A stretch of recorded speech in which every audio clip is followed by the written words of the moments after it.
এমন হয়ে গেছে, মার যখন কোনো ব্যক্তি গালি দেয়, বাবার যখন কোনো ব্যক্তি গালি দেয়, লাঠি নিয়ে বাবারে গালি দেওয়ার কারণে মারধর করার জন্য চলে যায়। বাবারে মারধর করার কারণে আমরাও তাকে মারধর করার জন্য চলে যাই। কিন্তু আপনার আমার নবীরে গালি দিলে কোনো প্রতিবাদ করি না, চিল্লায় বলেন ঠিক কিনা? প্রতিবাদ কোনো কিছু করি নাকি?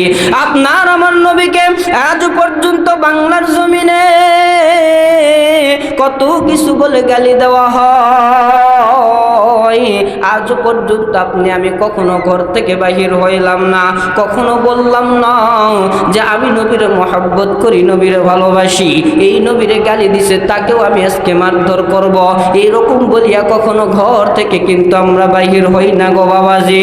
অথচ যেই ব্যক্তি ঘর থেকে বাহির হয় আমরা বলি ওই ব্যক্তি পাগল হয়ে গেছে, চিল্লায় বলেন ঠিক কিনা?